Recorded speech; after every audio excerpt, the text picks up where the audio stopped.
तो बैठ जाओ यार, कोई वो नहीं है ना। सो हेलो एवरीवन, जैसे सर ने बताया I am doctor Aditya Sharma.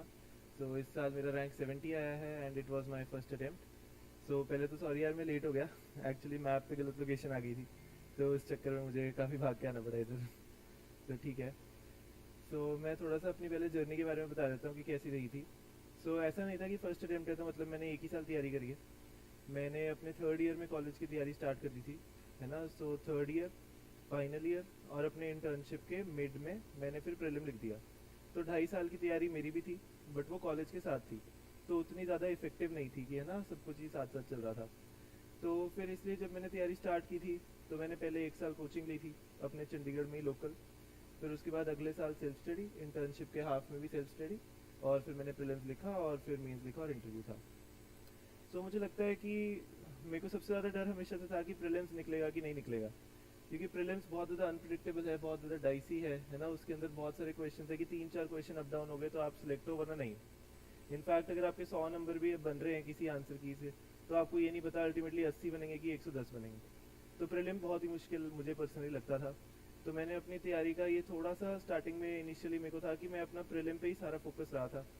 तो मैंने आंसर राइटिंग को काफ़ी निगलेक्ट किया था और मैंने मोस्टली करी नहीं थी। मुझे तो एटलीस्ट चलो फर्स्ट अटेम्प्ट में प्री ही निकल जाए वही बहुत है ना। तो उस अप्रोच से जब मैंने स्टार्ट करा था,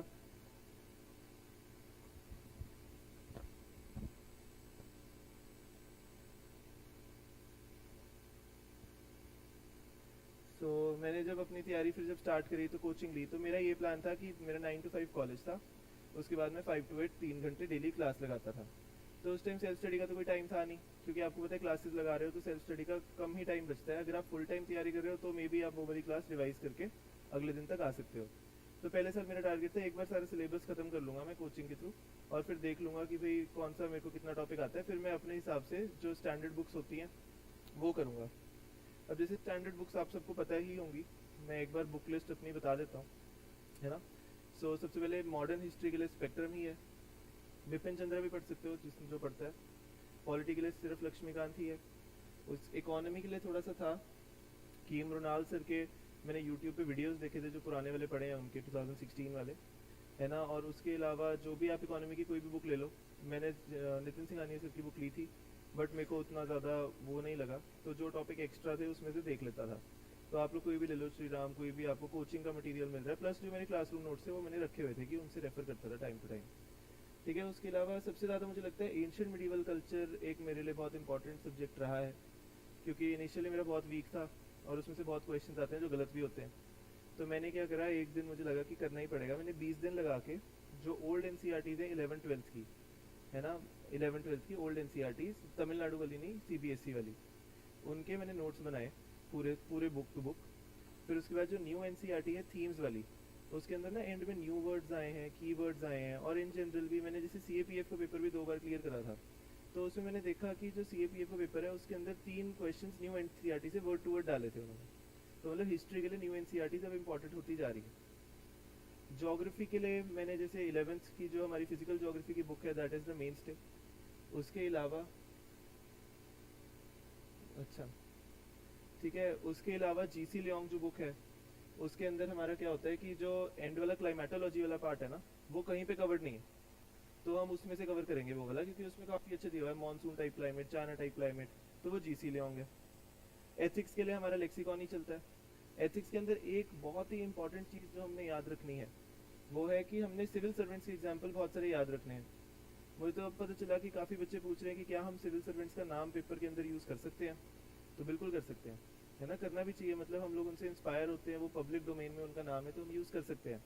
आर्मस्ट्रॉन्ग पामे सर, स्मिता साबरवाल मैम, इन सब ने बहुत अच्छा काम किया, तो हम डालेंगे क्योंकि उनको भी लगेगा इसमें थोड़ी रिसर्च करी हुई है और इसको इंटरेस्ट है एक्चुअली सिविल सर्विसेज में, तो ये पढ़ते रहते हैं इन सब चीज़ों के बारे में। ठीक है। इसके अलावा हमारा रह गया इन्वायरमेंट। अब इन्वायरमेंट एक ऐसा सब्जेक्ट है जिसके अंदर 100 में से 18 क्वेश्चन आने ही है, क्योंकि फॉरेस्ट सर्विस का प्रीलिम्स भी कॉमन ही है, तो पक्का ही आने, ऐसा नहीं होएगा कभी कि सिर्फ 5 ही क्वेश्चन आए हैं। तो इन्वायरमेंट पे हम लोग थोड़ा एडिशनल ध्यान रखेंगे, है ना, क्योंकि थोड़ा सा वो है। उसके लिए भी क्या सोर्स है हमारा, शंकर आई की जो बुक आती है ना इन्वायरमेंट की, वो मैंने पर्सनली करी थी। उसके अलावा आपकी कोचिंग में कुछ है। उसके अलावा कोई भी मैपिंग के लिए आप अपना यूट्यूब पे जाके ढूंढ सकते हो, है ना, कोई भी चैनल मैपिंग के लिए आपको ठीक लगता है सुदर्शन गुर्जर सर का, किसी का भी आपको ठीक लगता है तो आप वो मैपिंग कर सकते हो उससे। उसके अलावा आप एक अपना गाइड रखो, एक अपना मेंटर रखो, है ना, उनसे आप टाइम टू टाइम पूछ लिया करो कि क्या मैं ठीक चल रहा हूँ कि नहीं चल रहा हूँ, है ना। जैसे अमित सर थे IRS थे पहले, तो मेरे को पहले से जानते थे, तो मैं इनसे बीच बीच में पूछ लेता था कि एथिक्स के लिए और ज्योग्राफी के लिए स्पेशली, क्योंकि मैपिंग का मुझे लगता था कई बार कि क्या करना है ना, तो उनसे मैं बातचीत कर लेता था, तो क्विक रिस्पॉन्स मिल जाता था, तो बढ़िया रहता था। तो उसके अलावा इंटरनल सिक्योरिटी के लिए कुछ खास ऐसे करने की ज़रूरत नहीं है, मतलब पढ़ना है वो उसको, बट मैं आपको जैसे बताता हूँ कि जो मेंस है ना, उसके अंदर जब आप देखोगे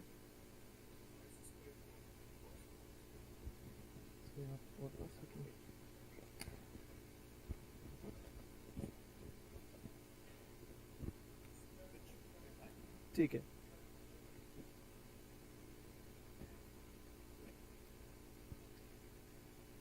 क्योंकि अब मैं चलो, हाँ हाँ, अब जैसे मैं आपको बताता हूँ कि प्रीलिम्स के लिए हमने कैसे तैयारी रखनी है। पहले आपने जहाँ भी कोचिंग कर रहे हो, जो भी आप यूट्यूब वीडियोस कुछ भी देख रहे हो, वो पहले देख के सिलेबस एक बार ख़त्म करना है।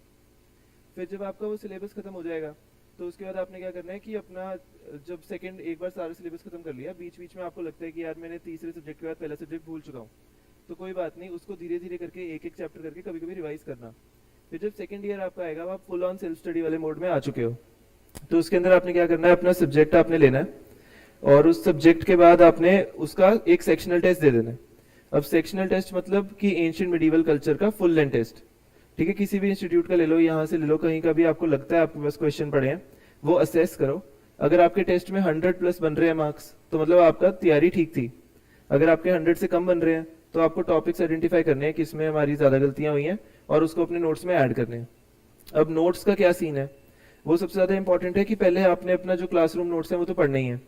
फिर आपने अपना सेकंड, जैसे आज अगर आपको रिवोल्ट ऑफ 1857 पढ़ाया है, कहीं आपने पढ़ा है, तो आपने रिवोल्ट ऑफ 1857 स्पेक्ट्रम से पढ़ना है।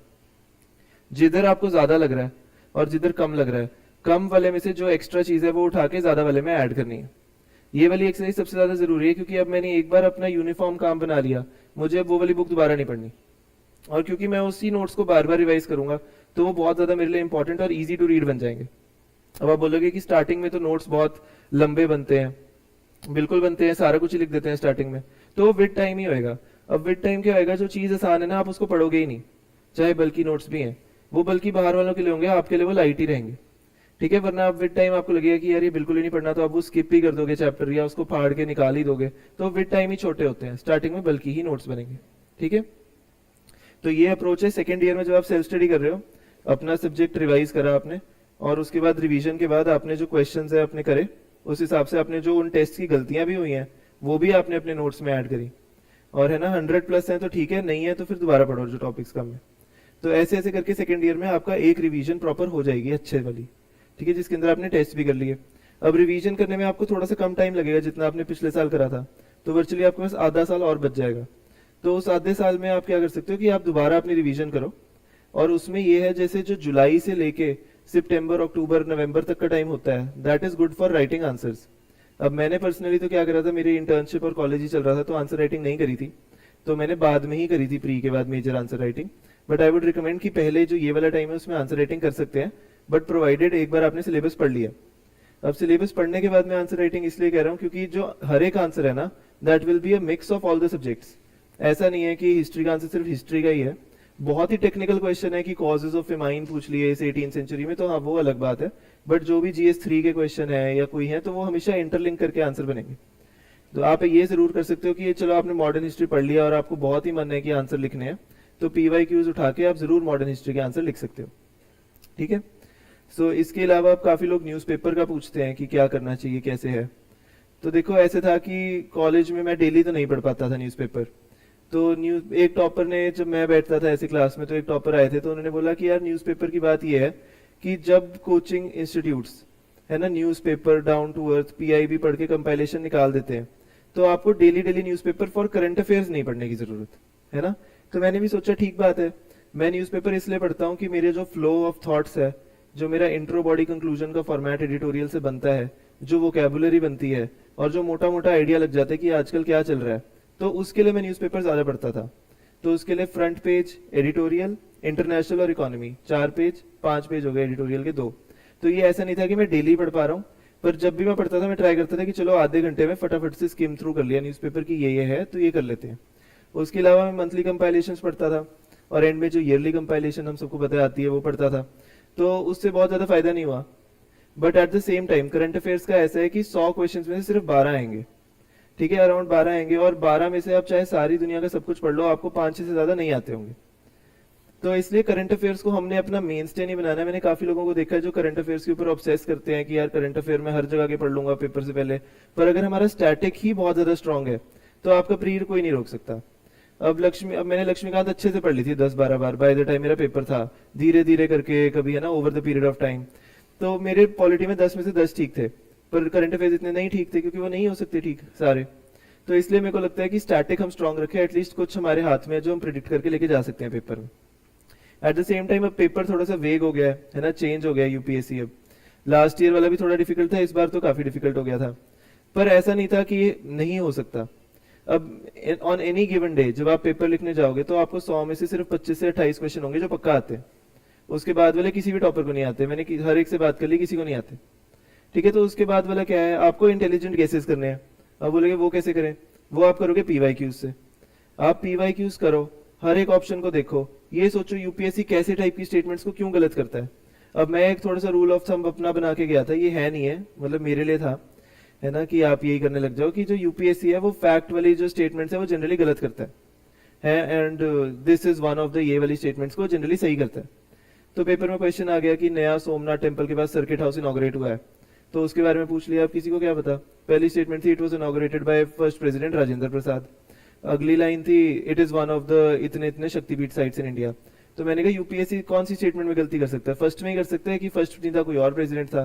तो मैंने कहा ये गलत होगी, दूसरी वाली सही होगी, 2 ओनली कर दिया, वो ठीक था, वो फर्स्ट की जगह सेकंड प्रेसिडेंट था आंसर।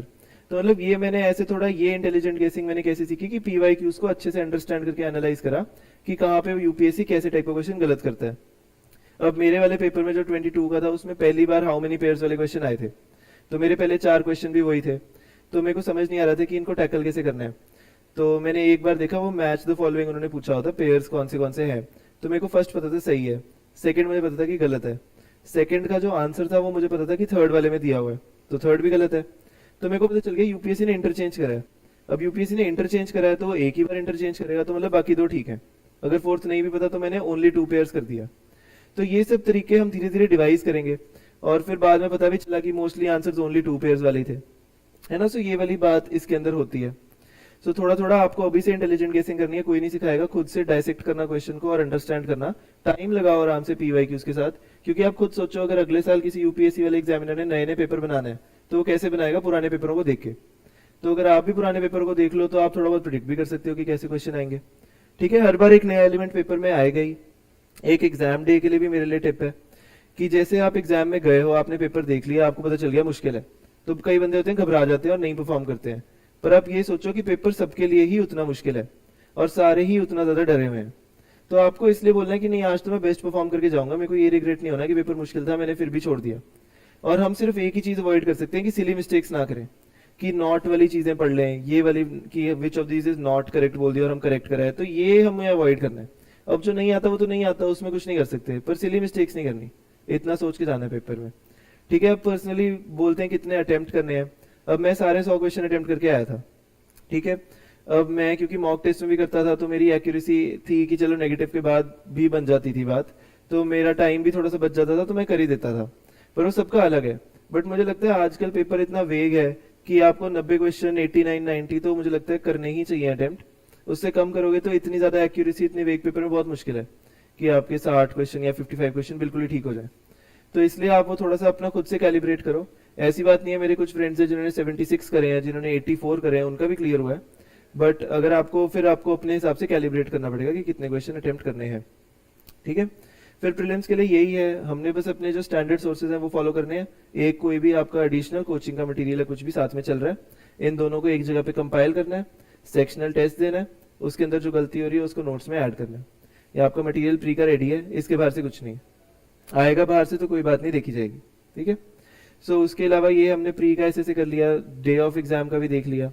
अब जो है प्री और मेंस के बीच वाला फेज, ये सबसे ज्यादा इंपॉर्टेंट है अगर मैं बोलूं, क्योंकि जो मेंस है वो ही आपके रैंक डिसाइड करेगा क्योंकि मेंस में अगर आपके जस्ट कट ऑफ क्लियर भी हो रहे हैं, आपके इंटरव्यू में 210-20 भी आ जाए तो भी आपका सिलेक्शन नहीं होएगा। तो हमें थोड़ा सा एक लिवरेज चाहिए कि हमारा मेंस के रिजल्ट में कि हमारे मार्क्स थोड़े से 20-30 number above the cut off चाहिए कि थोड़ा इंटरव्यू की अनप्रिडिक्टेबिलिटी को भी कंट्रोल किया जाए। ठीक है, सो उसके लिए क्या था, मेरा जब मेरी इंटर्नशिप ही चल रही थी, जब प्री का रिजल्ट आया तो अभी 1 महीने की बची थी उसके बाद भी, तो साथ साथ मैं अपना ऑप्शनल कर रहा था। मेरा ऑप्शनल वैसे मेडिकल साइंस था, है ना, बहुत ज़्यादा स्कोरिंग ऑप्शन नहीं है, बट अभी मैं बिल्कुल ही फ्रेश ग्रेजुएट सा ही था, तो मैंने कहा चलो मेडिकल साइंस में नहीं भी पढ़ पाया तो कुछ तो लिख दूंगा, तो उस तरीके से मैंने ले लिया था मेडिकल साइंस। फिर पहले महीने मैंने अपना ऑप्शनल करा, साथ साथ मैंने थोड़ा थोड़ा एथिक्स करा, है ना। एथिक्स में कभी कभी अमित सर से बात कर ली, फिर कभी कभी मैंने क्या करा कि लेक्सिकॉन हमारी बुक है, फिर मैंने यहाँ मार्केट से भी एक कोचिंग का मटेरियल उठा लिया था। वैसे तो मैंने चंडीगढ़ से तैयारी करी थी, मैंने ऑनलाइन ही ऑर्डर कर लिया था यहाँ फोटोकॉपी वाली शॉप से, तो वो घर पे आ गया था। तो उसके बाद बस उसमें से मैं पढ़ रहा था, पर मेन स्टे अगेन PYQs ही थे कि है ना, PYQs ही एथिक्स के भी करे। अब उसके अंदर मेरा था कि अब मैंने चलो पहले महीने अपना एथिक्स एक बार पढ़ लिया है थोड़ा थोड़ा डिसेंटली, केस स्टडी वगैरह, और ऑप्शनल थोड़ा थोड़ा कर लिया, 15 दिन और दे दिए कि एथिक्स रिवाइज कर लेते हैं, 1.5 महीना रह गया। अब उसमें मैंने क्या करना है कि मैंने 1 हफ्ता देना है एक GS को। उसके अंदर मैंने क्या करना है कि पिछले 2 साल के PYQs उठाने हैं, 2021 के और 2020 के। अब मैंने वो अटेम्प्ट करने शुरू करे, पहला क्वेश्चन अटेम्प्ट कर लिया, फिर उसके बाद उसका मैंने मॉडल आंसर नेट से ढूंढा, UPSC 2021 मॉडल आंसर्स मेंस, और वो वाले आंसर से अपना आंसर कंपेयर करा, क्योंकि मेरा मेन खतरा था कि मेरे पास कंटेंट नहीं है, क्योंकि फर्स्ट अटेम्प्ट है, इतना ज्यादा पढ़ा नहीं है, 5th वाले को मेरे से ज्यादा ही आता होगा, मेरे को ऐसा लगता था। बट काफी ज्यादा गेम प्रेजेंटेशन की भी है, और एक भरोसे वाली बात ये भी है कि अगर प्री निकल गया तो आपको उतना रिक्विजिट नॉलेज है, ये भरोसा रखना है आपको। ठीक है, फिर आपने जब 2 साल के PYQs कर लिए कंपेयर्ड विद मॉडल आंसर्स, फिर आप देखोगे टॉपर्स कॉपीज। अगर मेरा GS1 का वीक चल रहा है, मैं कोई भी 4-5 टॉपर्स GS1 के देखूंगा, है ना, उनके मैं आंसर्स अब मैं देखूंगा इनको क्या एक्स्ट्रा लिख रहे हैं कि इनको मार्क्स मिल रहे हैं, है ना। कोई अब एग्जाम्पल के ऊपर ट्रायंगल बना रहा है, कोई साइड में ऐसे डायग्राम बना रहा है बॉक्स के अंदर, है ना, और नीचे अच्छे से फिगर लिख के कर रहा है, कोई इस साइड पे कॉलम के, है ना, माइक्रो डायग्राम बना रहा है, सोल्यूशंस 1 2 3 4 5। तो हर एक जगह से मैंने कुछ ना कुछ उठा के अपनी एक यूनिक सी स्ट्रेटेजी तैयार करी, और टॉपर्स कॉपी में बता रहा हूँ सबसे ज्यादा बेस्ट चीज है जो हो सकती है, तो प्लीज उसे अच्छे से देखना, इग्नोर नहीं करना। ठीक है, फिर आपने इस हफ्ते में 2 टेस्ट अपने 2 PYQs कर लिए, फिर वीकेंड पे जाके आपने दिया किसी भी एकेडमी का मेंस का टेस्ट, इनसाइड का दो, विजन का दो, यहाँ का दो, कहीं का भी दो, ठीक है, जहाँ का भी आपको लग रहा है आप लेना है। तो आपने जब वहाँ का टेस्ट दिया है तो वहाँ पे जाके मैं 2 टेस्ट ही दे देता था, एक सुबह एक शाम। ठीक है, फिर सुबह शाम टेस्ट दे दिया, फिर उसके बाद वो आएगा 10 दिन बाद इवेल्युएट होके, तब तक मेरा GS2 वाला वीक स्टार्ट हो चुका है। सो GS2 वाला वीक आया, फिर 3 वाला वीक आया, फिर 4 वाला वीक आया, तो ऐसे करके मेरे पास हर एक GS के 4 सॉल्व पेपर्स हो गए हैं, है ना। मेरे पास 4 सॉल्व पेपर्स हैं, और मैंने क्योंकि हर बार टॉपर्स की कॉपीज भी देख रहा हूँ हर GS की, है ना, मैं मॉडल आंसर से अपना कंटेंट भी ऐड कर रहा हूँ, तो मेरे पास हर GS के 80 सॉल्व क्वेश्चंस हैं। अब इसके अलावा मेरे पास फिर 5 दिन नेक्स्ट मैंने क्या लगाए कि 13 से लेके 22 तक के हर एक GS के पेपर देखे कि कौन सा टॉपिक जो है वो फ्रीक्वेंटली रिपीट हो रहा है। अब मैंने ये देखा कि जब मैंने वो वीकेंड पे टेस्ट भी दिए हैं और PYQs भी करे हैं, और जब मैं उसके पीछे वाले PYQs देख रहा हूँ, तो मैं देख रहा हूँ मोस्टली सारा कुछ कवर ही हो चुका है, क्योंकि हर ऑल्टरनेट साल पे लेफ्ट विंग एक्सट्रीमिज्म पे आ ही रहा है, हर ऑल्टरनेट साल पे साइबर सिक्योरिटी पे आ रहा है। तो मैंने ऐसे ऐसे करके 5 टॉपिक ऑलमोस्ट हर चीज के आइडेंटिफाई कर लिए। अब पता ही था PDS, food processing, green energy, ये सब पे क्वेश्चन आ ही रहा है बार बार, मैंने लिखा भी हुआ है, वैल्यू भी ऐड करी हुई है, मेरे पास पड़ा है। उसके अलावा मेरे को पता चल गया था कि इंटरनल सिक्योरिटी में 5 ही टॉपिक्स हैं, लेफ्ट विंग एक्सट्रीमिज्म था, नॉर्थ ईस्ट इंसर्जेंसी था, कोस्टल सिक्योरिटी था, साइबर सिक्योरिटी था, और बॉर्डर मैनेजमेंट था। तो ये 5 टॉपिक भी मैंने PYQ से कवर कर लिए, इनका मैं इंट्रो, बॉडी कंक्लूजन सब रेडी करके बैठा हूँ, डायग्राम बना के बैठा हूँ कि कोई बात नहीं, और क्योंकि मैंने खुद ही लिखे आंसर तो मेरे को याद भी ज्यादा है, मेरे को रिटेन करने में भी दिक्कत नहीं आ रही। फिर एंड में होता है विजन का अभ्यास, वो सभी देते हैं, मैंने भी दिया था। सो वो जब मैंने अभ्यास दिया तो मेरे पास अब हर GS के 5 सॉल्व पेपर्स हैं जो मैंने खुद लिखे हुए हैं, जिनके मॉडल आंसर से मैंने चेक करे हुए हैं, और जिनमें मैंने टॉपर्स का वैल्यू एडिशन करा हुआ। तो ये 100 क्वेश्चंस फॉर ईच GS मेरा मटेरियल है। अब मैं हर पेपर से पहले उसको पढ़ के जाऊंगा, और उसके बाहर से क्वेश्चन आता है तो कोई बात नहीं, मैंने इतने सारे टेस्ट दे दिए एक शॉर्ट स्पैन में, तो मेरी ब्रेनस्टॉर्मिंग एबिलिटी बढ़ चुकी है। अब क्या है, हर एक क्वेश्चन के अंदर डायमेंशन जनरेट करने हैं, हर एक क्वेश्चन के अंदर सब पार्ट्स बनाने हैं, हर एक क्वेश्चन में या तो चैलेंजेस पूछे हैं, फिर सॉल्यूशंस पूछे हैं, फिर वे फॉरवर्ड पूछा है, एक fact and figure rich introduction है, और एक फॉरवर्ड लुकिंग सी इंडिया के लेवल की कंक्लूजन है। अगर नहीं भी याद आ रही कंक्लूजन तो सेकंड ARC की कमेटी की रिकमेंडेशन है। अगर आपने नहीं भी पढ़ी है तो कोई भी एडमिनिस्ट्रेटिव चीज है, पुलिस रिफॉर्म है, कुछ भी है, ARC ने कुछ कहा है उसके बारे में, तो हम हर जगह नहीं लिखेंगे, पर जहां कुछ नहीं समझ आ रहा वहां लिख देंगे। तो ऐसे ऐसे करके टेम्पलेट्स जाएंगे। अब डिजास्टर का कोई क्वेश्चन है, क्लाउड बर्स्ट है, अर्थक्वेक है, साइक्लोन है, कुछ भी है, मेरे को पता है मैंने इंट्रोडक्शन में लिखना है कि इंडिया में कितने इतने डिजास्टर हो रहे हैं, साइड में मैंने इंडिया का मैप बनाना है, मैंने बता देना है अगर साइक्लोन है तो हाँ यहाँ यहाँ होते हैं, अर्थक्वेक है तो यहाँ होते हैं, क्लाउड बर्स्ट होते हैं तो यहाँ होते हैं, है ना। फिर उसके बाद मैंने बता देना है कि सोल्यूशंस में एक स्ट्रक्चरल मेजर्स होते हैं, एक नॉन स्ट्रक्चरल होते हैं। नॉन स्ट्रक्चरल में भी मेरे को पता है 3 ही होते हैं, hazard mapping, vulnerability assessment, awareness generation. Conclusion में मेरे को पता है मैंने सिंडाई फ्रेमवर्क और 2-3 लाइनें और कौन सी लिखनी है। तो मैं टेम्पलेट पहले ही तैयार करके गया हूँ कि कोई भी क्वेश्चन डिजास्टर का आएगा मैंने यही करना है। एक मैंने साइड में डिजास्टर साइकिल बना देना है ना, डिजास्टर प्रिपेयर्डनेस ये वो। तो ऐसे ऐसे करके ये टेम्पलेट्स हमारे बनेंगे जब हम पीवाईक्यू सॉल्व करेंगे और हम लोग टॉपर्स कॉपीज देखेंगे और आपको उसमें कोई भी चीज अच्छी लग रही है मॉडल आंसर में या टॉपर कॉपीज में कि आपको लगा यार कमिटी का नाम बहुत अच्छा है, आपको लगा यार डायग्राम बड़ा अच्छा बनाया फ्लो चार्ट, तो कॉपी करके अपने में डाल लो, है ना। कोई कॉपीराइट थोड़ी है, अच्छी चीज है तो हम लोग यूज करेंगे। तो ऐसे करके है। तो मैंने मोस्टली ऐसे ही मल्टीपल सोर्सेज एक जगह इकट्ठे कर लिए थे, अब ये 100 क्वेश्चन है यही करने हैं और तो इससे मेंस हो गया। तो मैं बता रहा हूँ कि it is possible if you have time, आप पहले से ही एक्सरसाइज शुरू कर दो पीवाईक्यूज करने वाली, बट अगेन एक बार अपना सिलेबस खत्म कर दो फिर हम लोग ये करेंगे, ठीक है। तो ये था, इसके अलावा आप लोग भी डाउट्स फ्रीली पूछ सकते हो जैसे आपको कोई भी है अगर, वरना मैं हाँ कोई आप पूछो।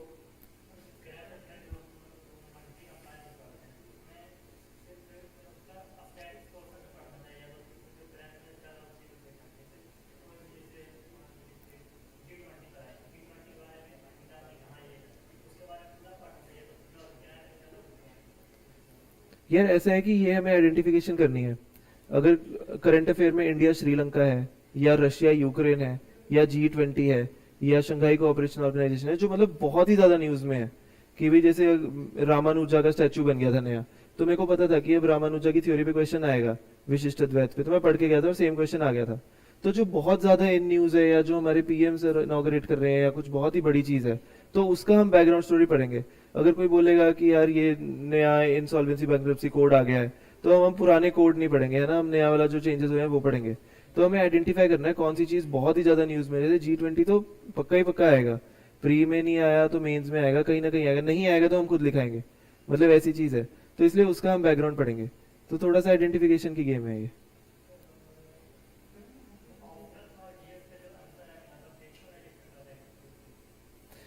यार ऑप्शनल का पर्सनली ना मुझे ऐसा था कि मेरे जीएस में है 446, तो मतलब काफी ज्यादा है, पर ऑप्शनल में मेरे 253, तो मतलब कि इतना ज्यादा रेलेवेंस है नहीं दोनों का आपस में। बट मेरा ऑप्शनल अगेन मेडिकल साइंस था तो बड़ा टेक्निकल सा है, तो उसके अंदर कह नहीं सकते किस हिसाब से मार्किंग हुई है। बट अगर आपका PSIR है या कोई ऐसा ऑप्शनल है जो ओवरलैप करता है जीएस से, then I think it can be more or less equivalent, कि थोड़ा फायदा तो जरूर होगा दोनों तरफ उसका। तो ये है। तो मैं चलो एसए के लिए भी बता देता हूँ थोड़ा सा। एसए में भी इस बार 130 है मेरे, तो काफी अच्छा स्कोर था। तो मैंने एसए भी ज्यादा दिन नहीं तैयारी कर पाया था। तो सबसे पहले मैंने उसके लिए पढ़ा था, एक अनुदीप दुरी शेट्टी सर का ब्लॉग आता है एसए का, है ना, उनका ब्लॉग है, उस पर उन्होंने एसए का लिखा हुआ है कैसे इंट्रो करना चाहिए, कैसे बॉडी, कैसे कंक्लूजन। खैर वैसे मैंने एसए के सेशन यहाँ पे भी लेने हैं और एक ले भी चुका हूँ जो आपको भी अवेलेबल हो जाएगा सबको, तो वो देख लेंगे कैसे है। तो वैसे अनुदीप दुरी शेट्टी सर का ऐसे था कि उन्होंने बताया हुआ था कि ये सब है कि इंट्रो कैसे करना है, बॉडी कैसे करना है, कंक्लूजन कैसे करना है, और उन्होंने नीचे टेम्पलेट्स दे रखे थे हेल्थ, एजुकेशन, टेक्नोलॉजी और इन सब चीज़ों के। तो वहाँ अब देखो टेक्निकल एसे तो आते नहीं, अब फिलोसफिकल एसेज ही आते हैं। तो पर हम एट द सेम टाइम जो टेक्निकल एसेज का मटेरियल है वो तो यूज़ कर सकते हैं फिलोसफिकल एसे में। अगर हेल्थ के बारे में कुछ बताया हुआ है कि ये वाला कोट लिखना है हेल्थ पे, या ये वाली स्कीम है, या इतने इतने परसेंट है, तो हम वो अपने एसे में भी डालेंगे। अगेन एसे के अंदर जो हमने अब सिविल सर्वेंट्स के एग्जाम्पल याद करे हैं ना, बहुत ज़्यादा इसेंशियल है, क्योंकि ऐसे हम लोग स्टार्ट करेंगे स्टोरी से। अब वो स्टोरी क्या है, आप फिक्शनल भी बना सकते हो, बट इट इज़ बेटर कि जैसे मैं अपने में एक डॉक्टर रवि कनन का एग्जाम्पल लिख के आया था, जो मैंने एथिक्स के लिए एग्जाम्पल याद करा था। असम में उन्होंने खुद से घर पे मेकशिफ्ट बोट्स बना के कैंसर पेशेंट्स का इलाज करा था। तो ये वाला एथिक्स का एग्जाम्पल मेरे एस्से का फर्स्ट 1.5 पेज था, है ना। तो ऐसे ऐसे करके मल्टीपल चीजें आपको कहीं कहीं काम आ सकती हैं। तो एस्से की स्टार्टिंग हमेशा एक एनेक्डोट से होगी, उसके बाद हम लोग डायमेंशन जनरेट करेंगे। और मेंस में भी याद रखना, हर एक आंसर के अंदर हमें मेन चीज है डायमेंशन जनरेशन, ठीक है, जो कि हमारा होता है political, economic, social, technological, geographical, environmental, moral and historical, ठीक है। पेस्ट जेम एच अप्रोच है ये, तो हम लोग इसको यूज करेंगे। अगर कहीं पे भी नहीं समझ आ रहा तो हम लोग मल्टीपल जो पॉइंट्स है इसके अंदर उनको यूज करके बनाएंगे। और अगेन एक चीज आंसर राइटिंग के अंदर जो मुझे बहुत ज्यादा लगती है वो है कि जैसे मेरा आंसर ना बड़ा डायनामिक सा रहता था, कि पहले इंट्रोडक्शन दे दी फैक्ट एंड फिगर वाली, उसके बाद उसने बोला कि what are the challenges, challenges points में लिखती है, फिर हमेशा मैं ट्राई करता था जहां तक पॉसिबल है साइड में एक डायग्राम बनाना ही है। GS1 में मैं 4 वर्ल्ड के और 4 इंडिया के मैप बना के आया था।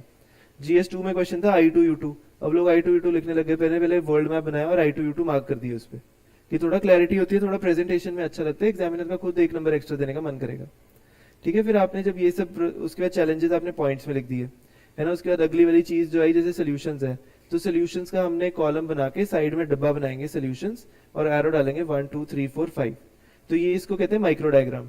तो मैं हर एक आंसर में मोनोटनी नहीं रखता था, कहीं पे मैंने बनाना है डायग्राम, कहीं पे मैंने बनाना है अपना फ्लो चार्ट, कहीं पे मैंने पॉइंट्स में लिखना है, कहीं मैंने माइक्रो डायग्राम में लिखना है ना। हमेशा कंक्लूजन ऑप्टिमिस्टिक और फॉरवर्ड लुकिंग होगी। अब कंक्लूजन कैसे ऑप्टिमिस्टिक रहेगी या फॉरवर्ड लुकिंग? अब क्वेश्चन आया हुआ है highlight the mineral resources distribution in the world, है ना, फॉसिल फ्यूल्स वगैरह की डिस्ट्रीब्यूशन पूछी थी, है ना, ये सब क्रूड ऑयल वगैरह की, तो हमने लिख दी ये होती है। अब कंक्लूजन में हम ये नहीं लिखेंगे कि ये डिस्ट्रीब्यूशन ऐसे है, इंडिया को यहाँ से ले आना चाहिए ये वो, हम लिखेंगे क्रूड ऑयल ठीक है बट हम लोगों को ग्रीन एनर्जी की तरफ मूव करना चाहिए। तो हम बोलेंगे इंडिया ने जैसे पंचामृत वगैरह बोला है तो हम लोग ऑल्टरनेट एनर्जीज की तरफ चल रहे हैं, तो चाहे क्वेश्चन मिनरल रिसोर्सेज या क्रूड ऑयल फॉसिल फ्यूल का हो, हम लोग ग्रीन एनर्जी से कंक्लूड करेंगे। तो ये हमें ऑप्टिमिज्म लाना है कि हम लोग कुछ चेंज करना चाहते हैं यहाँ पे, कि हम लोग बियॉन्ड द क्वेश्चन सोच रहे हैं। तो हमेशा जो कंक्लूजन होगी वो मैक्रोस्कोपिक होगी, आप ट्राई करना कि इंडिया के लेवल की हम लोग बात करें। ठीक है, तो ये वाली बात है इसमें। इसके अलावा एक क्वेश्चन और लोग पूछते हैं टाइम मैनेजमेंट का, कि आप कितने घंटे पढ़ते हो डेली। तो यार घंटे के हिसाब से नहीं होती पढ़ाई, है ना, टारगेट के हिसाब से होती है। टारगेट भी 1 दिन का मैंने नहीं रखता था, मैं रखता था 15 दिन का टारगेट, कि 15 दिन के अंदर मैंने एंशिएंट मेडिवल कल्चर रिवाइज करना है। अब मैंने रिवाइज करना है, मैं चाहे 1 दिन में जितने भी मर्जी घंटे दूं। अब हो सकता है 1 दिन मेरे से नहीं पढ़ाई हो रही, मेरे को कहीं जाना पड़ गया तो मैं नहीं पढ़ पाया। अब इसमें दिक्कत ये है डेली टारगेट या डेली आवर्स के हिसाब से पढ़ने में है, कि 1 दिन आपका मिस हो जाए ना तो आपको अगले दिन चिंता होती है कि मैं कल नहीं पढ़ पाया था, आपको बैकलॉग होता है, स्ट्रेस होता है और आपका अगला दिन भी खराब होता है।